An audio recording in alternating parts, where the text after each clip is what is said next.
pour optimiser les ZPAC, il est important de travailler le plus en amont possible, avant l'implantation des cultures, pour optimiser l'assolement et éviter les sanctions de la conditionnalité.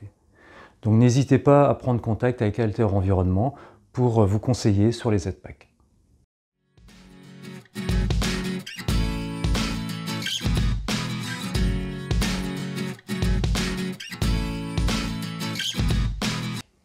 Alors avec la réforme de la PAC 2023, la conditionnalité des ZPAC a été renforcée, avec notamment l'introduction de deux nouvelles mesures, la BCAE 7 et la BCAE 8.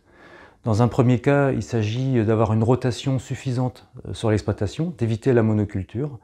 Et dans le deuxième cas, il s'agit d'avoir suffisamment d'infrastructures agroécologiques, les IAE, pour pouvoir bénéficier des aides. Donc le non-respect de ces mesures-là, eh bien, ça se traduit par une pénalité de 3%, voire plus, sur les ZPAC. Donc il est vraiment important de bien les respecter.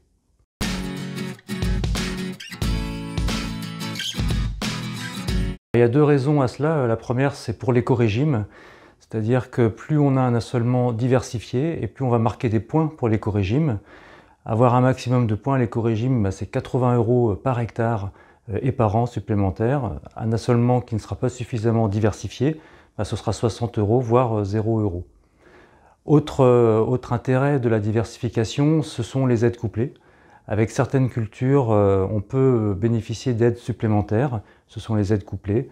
Donc par exemple, en introduisant du pois ou de la févrole, on pourra bénéficier d'une aide supplémentaire, une aide couplée aux légumineuses à graines.